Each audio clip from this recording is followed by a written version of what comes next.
Welcome to Disruption Blueprint with Shannon Spotswood from RFG Advisory.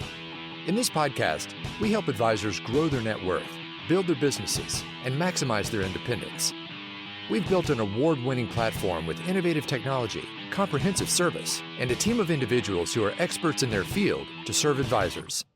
Join us for this journey where we explore everything that has to do with running an independent advisor practice as we bring together successful advisors, industry experts, and innovative minds who are on the bleeding edge to challenge the status quo, foster new ideas, and create a path for advisors to unleash their growth potential.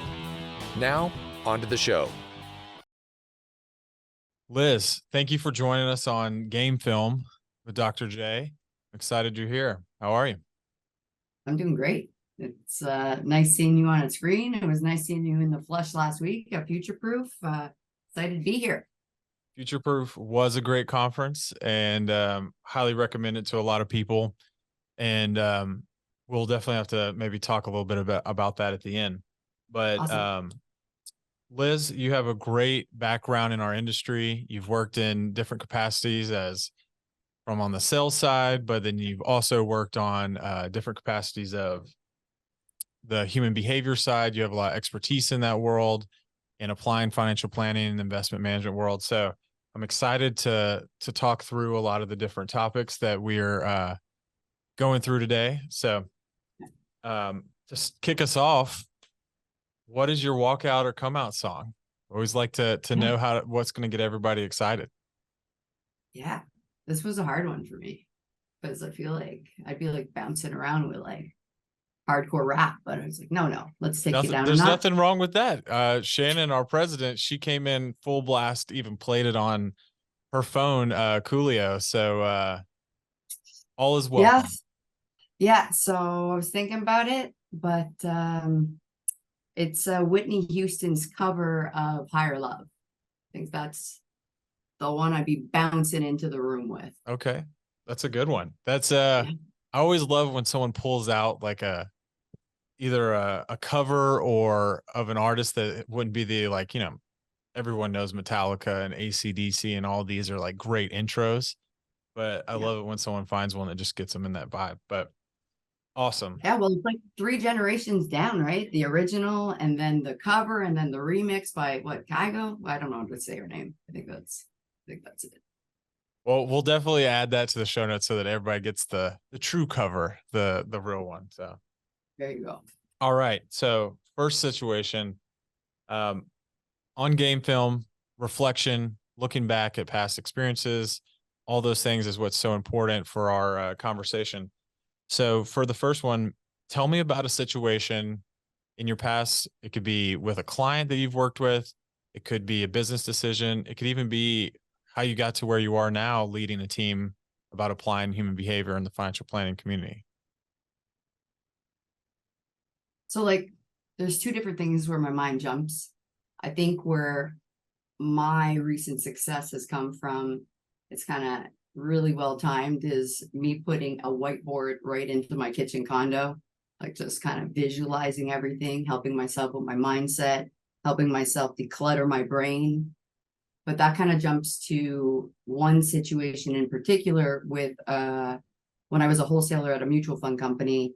I was prospecting an advisor, and the guy, it was at the beginning of COVID, and he was super kind of frantic-y, panicky about the markets, panicky about, how do I show up right now when I can't even be in the room with someone? I can't be in their energy. And I told him, we're at a point that people are consuming so much visual content. They're consuming videos just like this. Why don't you just start recording yourself and start, answering all the questions that people are asking all the time? Right. And he was like, no, I can't do that. Why would I? No one's going to take that. And I was like, no, I think you should record yourself. And why don't you actually just try, ask for a Zoom, ask for a FaceTime? Like that's one of the things when I started, when I was wholesaling at the beginning of COVID, we couldn't meet anyone. And I actually, like anyone's cell phone number that I had, I actually just clicked FaceTime and see if they would answer. And we kind of went with it right there. And like a couple guys were like, whoa, like, what are you doing? Like jumping into my FaceTime. And it just like, it shifted things completely. And I think people started realizing like, this is the new normal. We gotta be face to face. We can't just be talking to each other all the time. We want to, see people's gestures, see people really understand their tonality. So just leaning into that, I guess the gentleman in particular I'm speaking about it was kind of decluttering his mind and his mindset about what he could and couldn't do. And I said, why can't you do that? So cleaning out the cobwebs and realizing that we have a lot of conditioning, behind us, and that we're working from programming that isn't always the way it should be. Right. No, and I love the FaceTime thing, because it makes me think of I feel like there was something, I don't know if it was on, Instagram or something, but there was like almost FaceTime bombing where people would just, click FaceTime instead of a phone call, and they would literally pick up and it would be a completely different conversation. People would be smiling. So it changes the whole mood of it. And I think that it's humorous, but it's also brilliant in some ways, because it just adds that new layer of like, where it could have just been a plain phone call, which there is a lot of value in phone calls over, just an email, but it takes it another step of, you're actually seeing their face, you're communicating.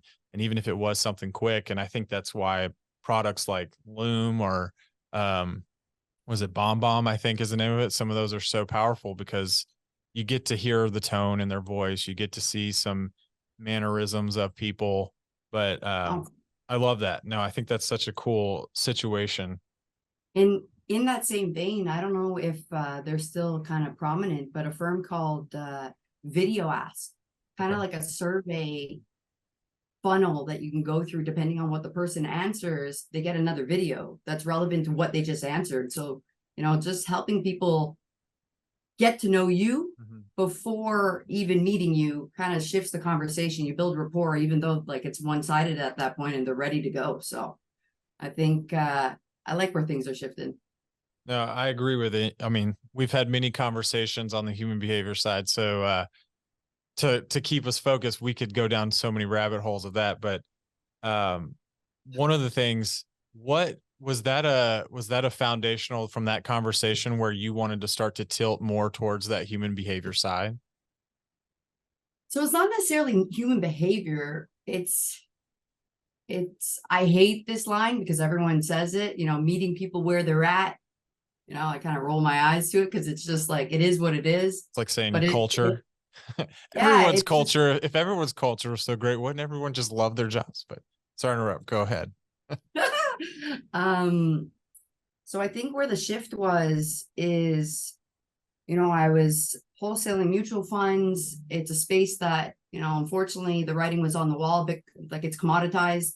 You can get one great global equity fund from this shop and then another great one from this other shop, but it's all about the human connection and what is that person doing for you specifically. So what I would say is just listening, asking questions, and just kind of shutting up and letting people divulge what are their actual pain points and helping them where they're at.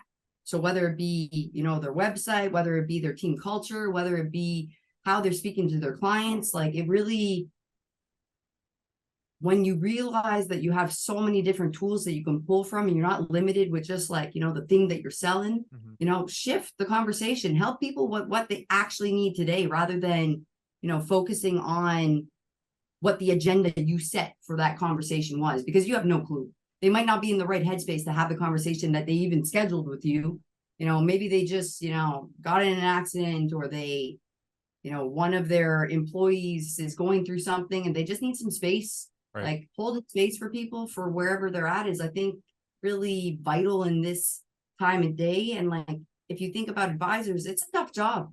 Right. They're taking on, like, I think the word is emotional contagion. They're just taking on everyone's feelings all the time, and they have no outlet to actually kind of decompress. So I was just someone that could just call people and be there for them and meet them where they're at in that moment in time, and just really kind of ask those questions to understand them rather than replying. So that's kind of where my mind kind of shifts when you ask that question. No, I love the meeting people where you are, and truly when advisors or when someone embodies that, because I think that so many times in financial services, especially people that are fans of behavioral finance, fans of the worlds that we work in, that they automatically like, oh, well, I'm doing behavioral stuff, or hey, I took this designation or certification or this class. And I'm like, and it's like, well, it's not really like that, because you might have what you do with one client.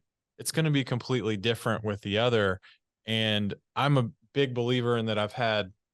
I think if you, like you said, their website, how they're marketing themselves, all that's so important, because some people want to hit you in the mouth with behavioral science. Like, we're going to be your behavioral coach. And that is one group of people that's what they're searching for. Or there's another group of people that are like, you know what? I wanted a financial advisor. Like, I get it that I probably made some bad decisions with my investments in the past, or not doing the most optimal plan, or whatever it is, but I'm not there yet. And I think that a lot of advisors miss that.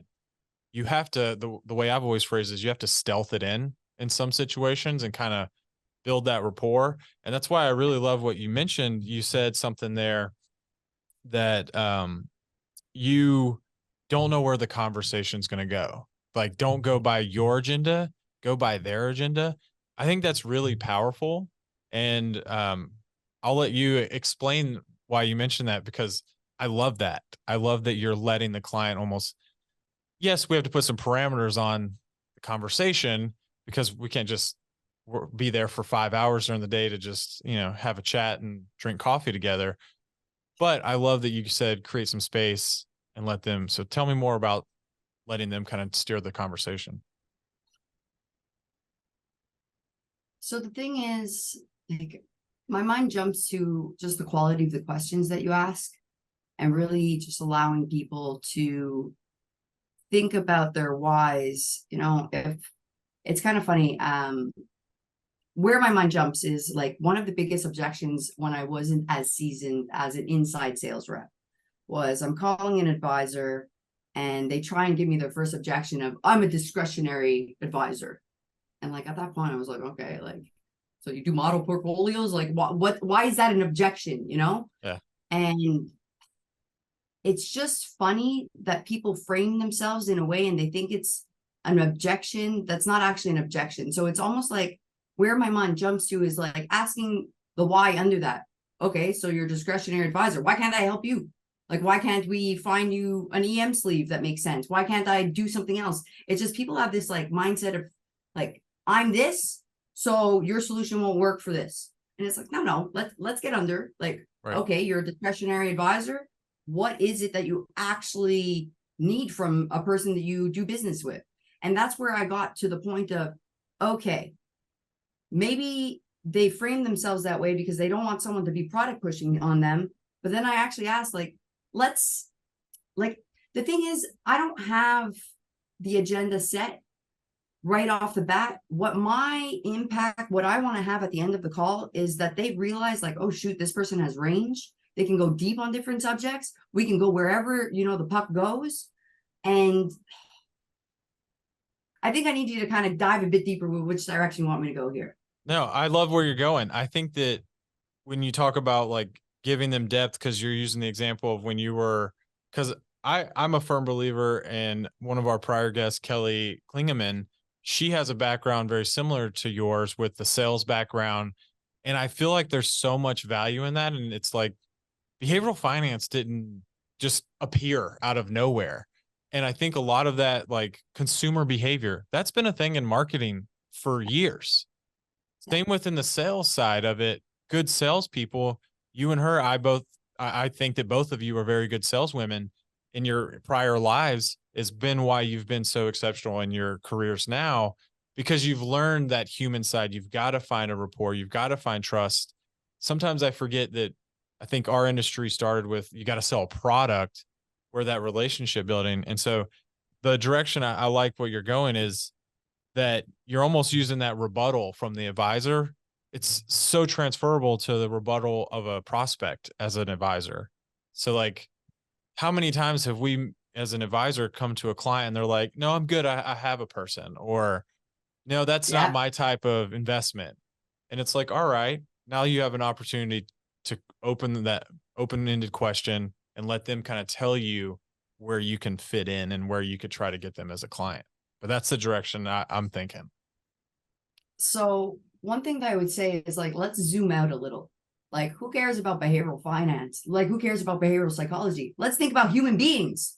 How do you connect with people? Like, that's what I am interested about. I'm interested about helping one person, raising their vibration so they can be positive, and then they can impact the 5 other people they deal with in the day. Like, that's all I want to do is help them make their life a little simpler, easier, and kind of go from there. So that's where I kind of think we have to kind of zoom out, and we're all just people to people, just having, our lives, struggling with what we're struggling with, having our successes, our wins. But then if we kind of, double click into that, mindset matters. Like, Yes. it shifts so much.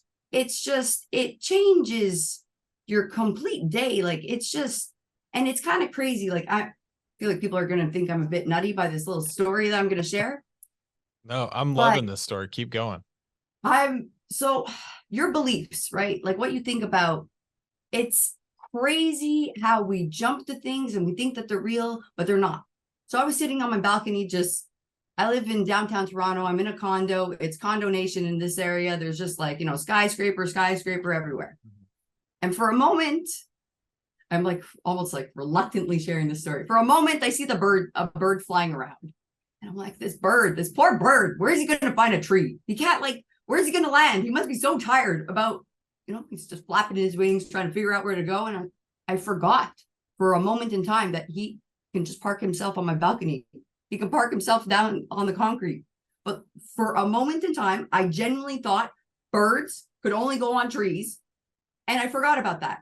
So, like, how many times in your day to day do you believe something that is completely ludicrous, and that you're like, oh, that's not reality. Like, Right. That little cobweb that needed to be cleaned there, I love the analogy, and it's funny because I'm in Atlanta, Georgia, tons of high rises. And that's tons of condos. So I get the analogy so perfectly, because you'll see, and I was recently in New York City, and you see something and you're like, what's going on? Like, it's also a big thing with when you're talking to clients, you think about how you have to break through like bad habits where you're breaking that cobweb. I also think of, because my mind thinks in movie quotes, there was actually a scene, an episode in How I Met Your Mother, if anyone remembers that TV show, that there was the thing where they were telling each other all their bad quirks about each other. And every time someone like clicked, the glass would break, the sound of like glass breaking. And it's almost like that with clients. Like, we have to break through a lot of that glass, that they have these preconceived notions of whatever belief of the markets, or what is our value as an advisor? They think that we're out here stock picking, or we're Jordan Belfort or Bud Fox, on the phone all day telling them about the hot pick. But you're 100% right that and I think that what you're kind of getting to, in my mind, I see that as you're almost reframing for clients. You have to reframe their priorities, because they come to you with one problem, and it might be something completely different.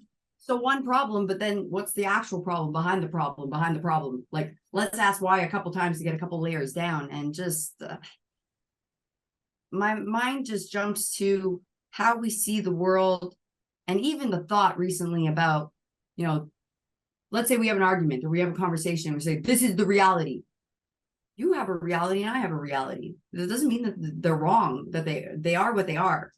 But essentially, we just have to take a step back. And I think where advisors add value is being emotional coaches, like keeping you actually invested, keeping you understanding on track, helping you understand what your values are, understanding what your goals are. And the thing is, it's hard to kind of keep moving towards a goal and that be the thing that you want to get to. Where I think it's more impactful is, what is the state that you need to be in to continue getting to that goal? Because let's say you hit that goal, you buy that house, and then you get it, and then you're like, okay, now what? Where am I going to go now? So it's more, the perseverance is something you can ascribe to. That's what you can push yourself to be. You can be a person that's resilient, that, has tons of grit, and that has a growth mindset. Like, these are things that I think we should work on to push forward, because you can actually keep working on it and working on it and working on it and working on it, and not getting to this end state of, okay, I reached this, now what? Okay, what's the next thing? And the other thing is this is me just going on another tangent that's what we're here for, Liz. yeah. So thinking about the goals that we have, our thoughts of what success is, where I think it's extremely important is for us to take a pause and take a look at what success actually is to us. Because let's be real, I have been programmed by television through the 90s, through the 2000s, through what my grandparents thought was success, what my mom thought was success, everyone, all these people around me, what success is to them.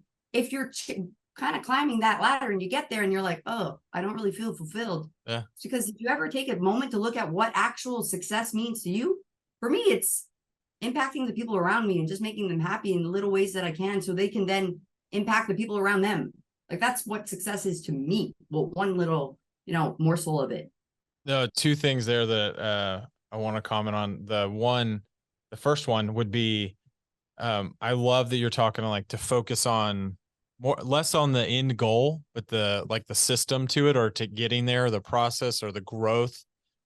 Big fan of growth mindset and the framing of resilience. You're hitting all the buzzwords that I love, but it's probably why we have a good friendship. But there's something I heard the other day and it just resonated with me on so many levels was winners and losers have the same goal.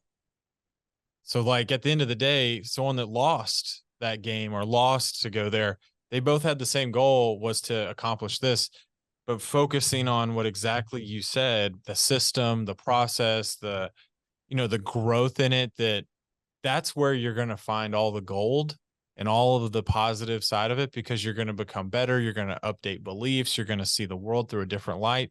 You might learn something that you completely thought was wrong. And now you're like, wait a second, I was wrong. And that's okay.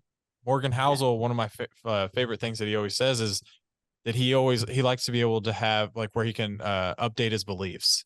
He has some very fancy word for it, but because Morgan Housel is a great author and writer, but he is always updating his beliefs on certain things. And I think that's awesome. And I think that's truly somebody that's where you want to be. You want to be where that mindset of where you can constantly iterate. And the other thing that I was going to mention was where you talked about success. I think that that's overlooked because people think it's too simple of a question. But I think that there's so much value in that. And just like you said, give people space. Even if you just early in the conversation of relationship with a prospect or a client, just proposing questions around that to plant the seed, because you're 100% right.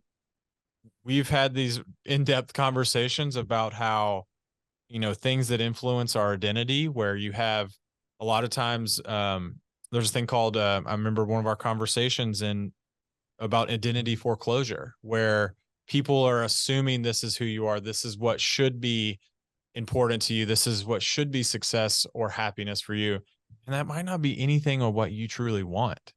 And so I love that, because I think sometimes people in our industry want to make this huge, elaborate, fancy question, but a lot of times the most basic question is the best, because then it's going to have people start to reflect, and you got to push them. You got to push clients on that and be like, what does that mean to you?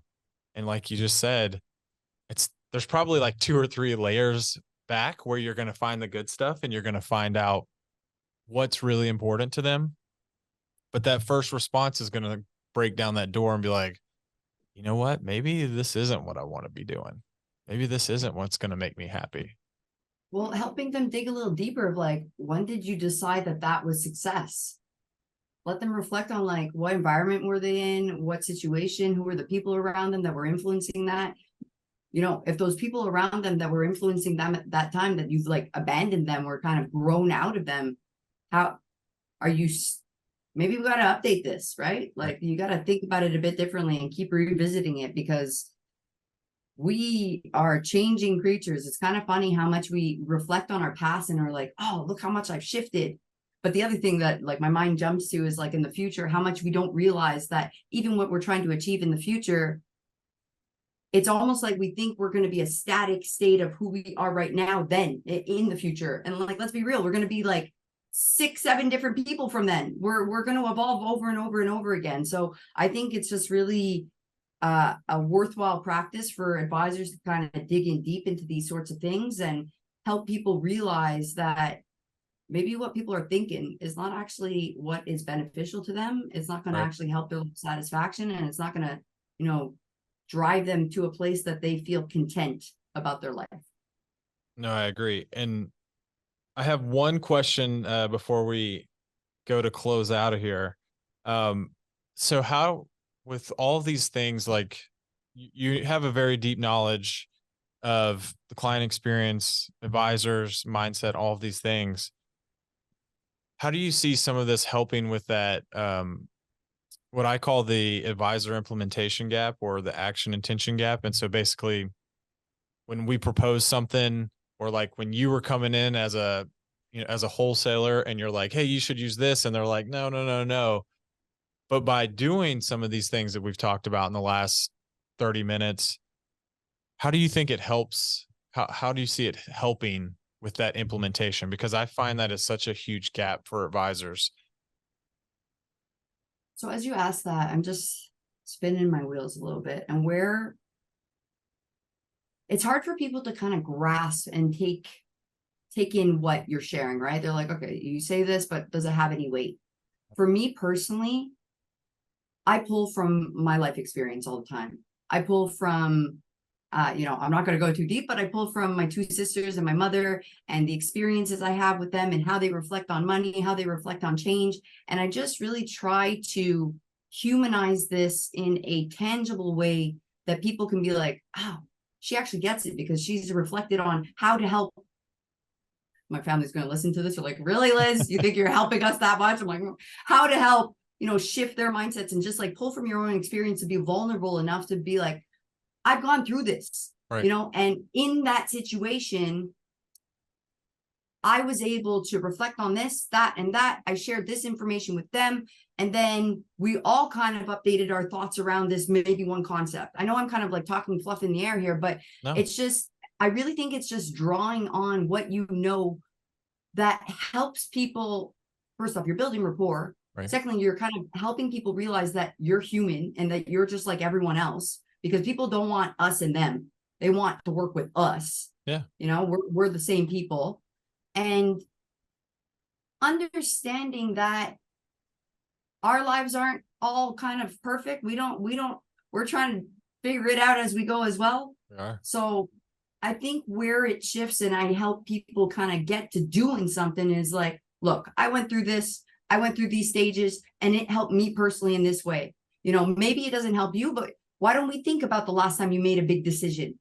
What were the systems? What were the questions? What was it? Who were the 5 people that you called during that time when you were trying to make that decision-making process that helped you kind of move towards an actual, like, what catalyzed you to do something? Right.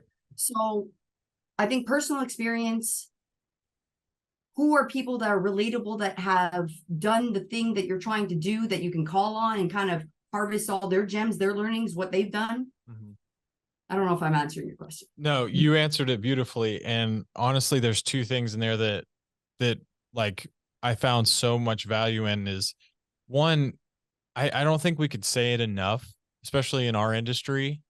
And I think you and I embody this, is like, I mean, I'm sitting here in a basketball jersey in personal finance, and both of us are in a very conservative industry.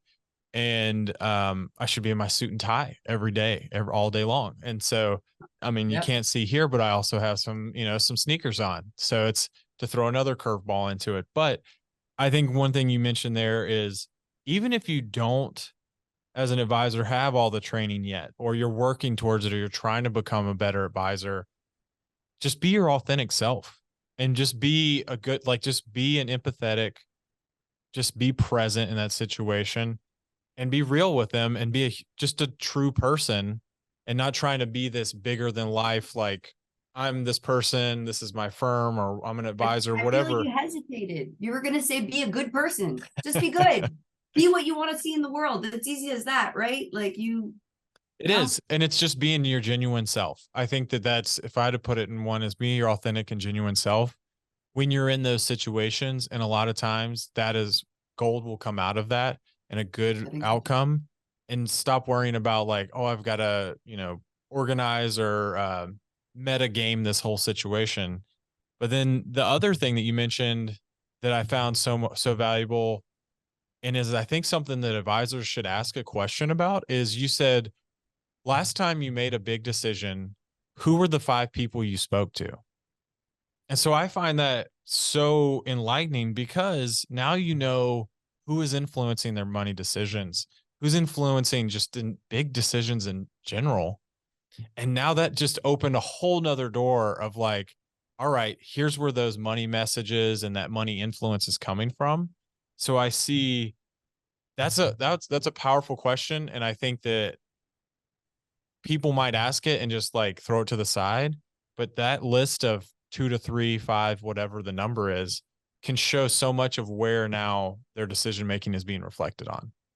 So where it makes me jump to think of is in my head. I know if I see I have a PC, the blue screen of death on my computer, I know who I'm calling. I know that when the random light comes up on my dashboard on my car, I know who I'm calling.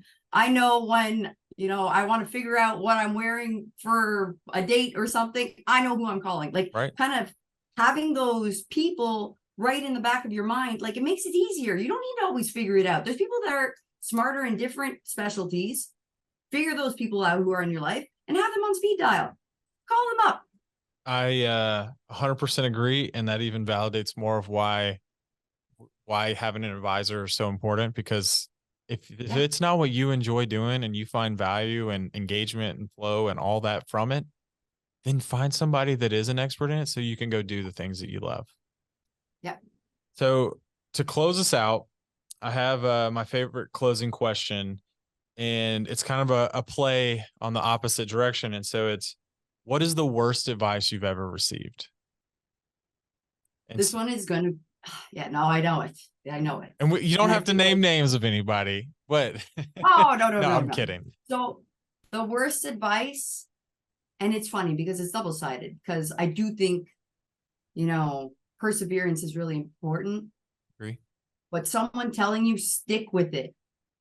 I think knowing when to quit, knowing when to kind of count your losses and move on to the next project, to the next thing, is the flip side of what you should do. I have like 12 different books that I'm reading at the same time, right? And I'm like trying to finish them all. And sometimes like I just have this issue of like, I need to finish the book. Yeah. You don't. It wasn't even a good book. Move on. So stop sticking with it. Figure out which ones like you can kind of just throw the towel in and move on to the next thing.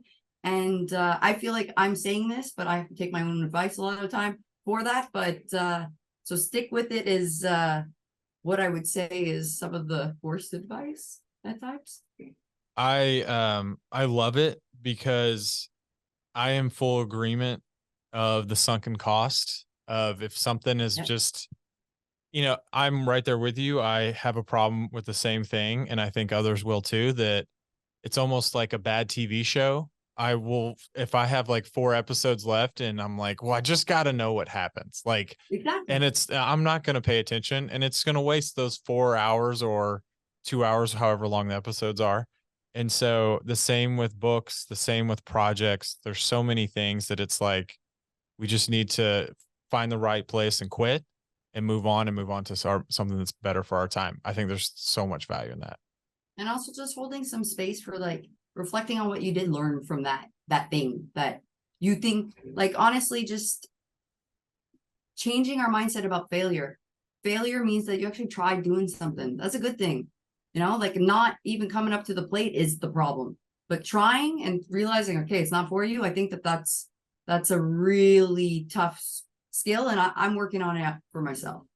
I think we can all learn from that. And I think that's a perfect way to finish. So I appreciate you, Liz, coming to join us, and I appreciate you sharing all the stories and your insights.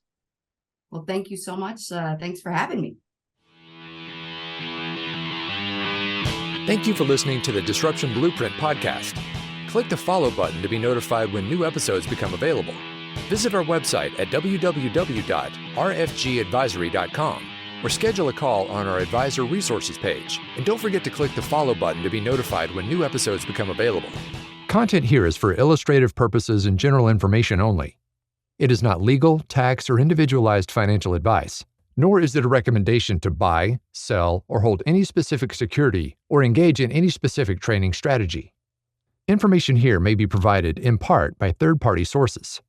These sources are generally deemed to be reliable. However, neither our guest nor RFG Advisory guarantee the accuracy of third-party sources. The views expressed here are those of our guest. They do not necessarily represent those of RFG Advisory, its employees, or its clients. This commentary should not be regarded as a description of advisory services provided by RFG Advisory or performance returns of any client. The views reflected in the commentary are subject to change at any time without notice. Securities offered by registered representatives of Private Client Services, member FINRA SIPC. Advisory services offered by investment advisory representatives of RFG Advisory, a registered investment advisor. Private Client Services and RFG Advisory are unaffiliated entities. Advisory services are only offered to clients or prospective clients where RFG Advisory and its representatives are properly licensed or exempt from licensure. No advisory services may be rendered by RFG Advisory unless a client agreement is in place. RFG Advisory is an SEC-registered investment advisor. SEC registration does not constitute an endorsement of RFG by the Commission, nor does it indicate that RFG or any associated investment advisory representative has attained a particular level of skill or ability.